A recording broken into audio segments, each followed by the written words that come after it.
Déclaration de Ensemble pour la République sur la guerre à l'Est et l'appel du chef de l'État du 3 novembre 2022.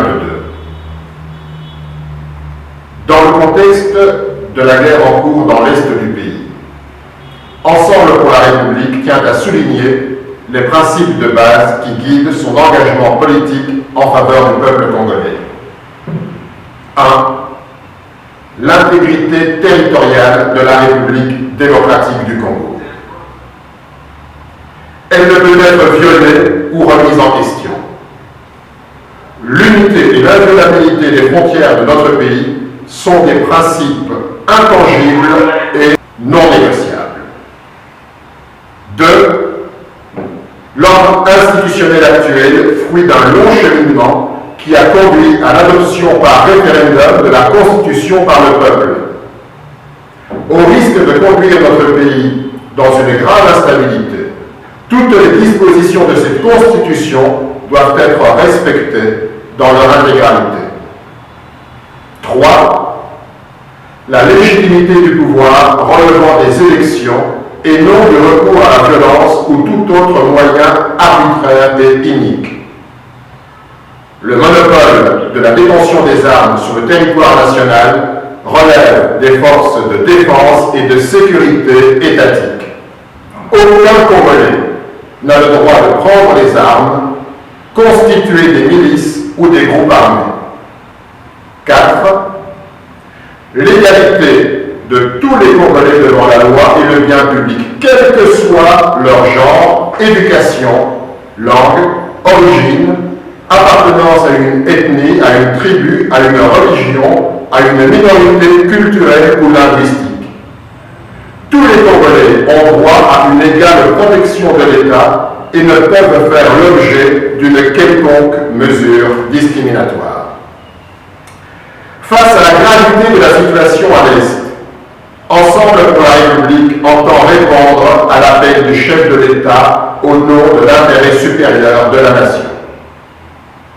Chaque fois qu'il s'agit de sauver la nation, Ensemble pour la République répond et répondra toujours présent, comme nous l'avons fait en octobre 2020.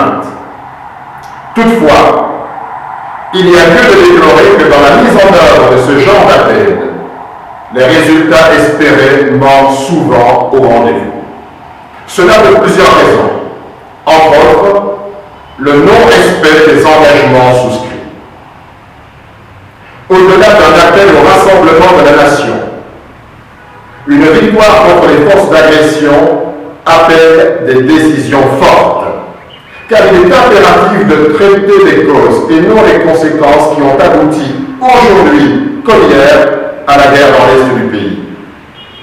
Il faut craindre que les mêmes causes produisent interminablement les mêmes effets.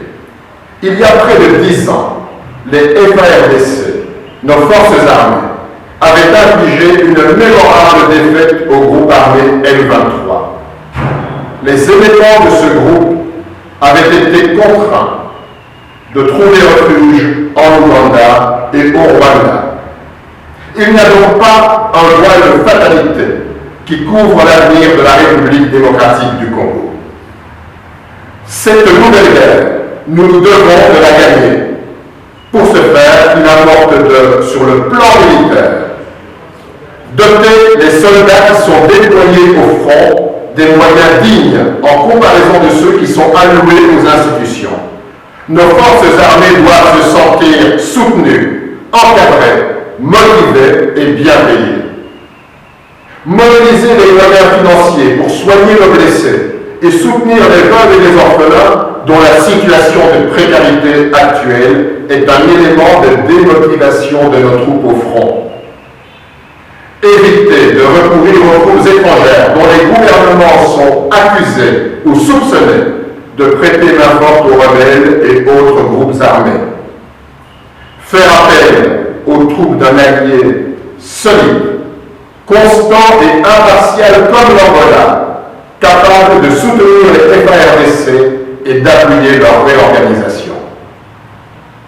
Sur le plan institutionnel et politique, réduire le train de vie de l'État et affecter prioritairement les recettes massivement mobilisés au profit des victimes de la guerre. Décréter les provinces de l'Est comme zones sinistrées et accélérer l'effort de leur intégration dans l'économie nationale. Mettre un terme à l'instrumentalisation des institutions et en particulier le pouvoir judiciaire. Libérer les prisonniers politiques et d'opinion, les opposants et les journalistes. Combattre vigoureusement l'ethnicisation et la tribalisation de l'État et des services publics. Mettre fin à la fraude, la corruption, les détournements des deniers publics dont la persistance tend à établir durablement une culture d'impunité. Recréer la confiance entre les principaux acteurs politiques et sociaux ainsi que les différentes communautés qui composent la nation congolaise en vue de préserver le pacte républicain issu du processus de Sun City. Assurer la tenue des élections régulières, transparentes, inclusives, dans le respect de la Constitution pour garantir une légitimité incontestable aux dirigeants élus. Sur le plan diplomatique, appuyer les efforts du processus de Luanda. En ce qui concerne la cohésion nationale, Ensemble pour la République appelle à sanctionner sévèrement tout discours de discrimination ethnique et d'intolérance contre les opinions politiques divergentes.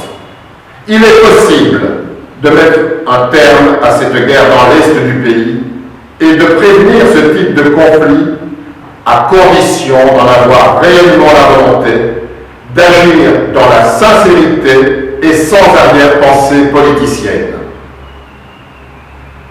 La sincérité ne se décrète pas, elle se prouve. Ensemble pour la République reste auprès du peuple congolais et de son armée pour gagner la guerre. Cessons de pleurer. Ensemble, agissons. Que vive la République démocratique du Congo. Que Dieu bénisse notre pays et notre peuple. Fait à Lubumbashi le 8 novembre 2022, Moïse Katumbi, président.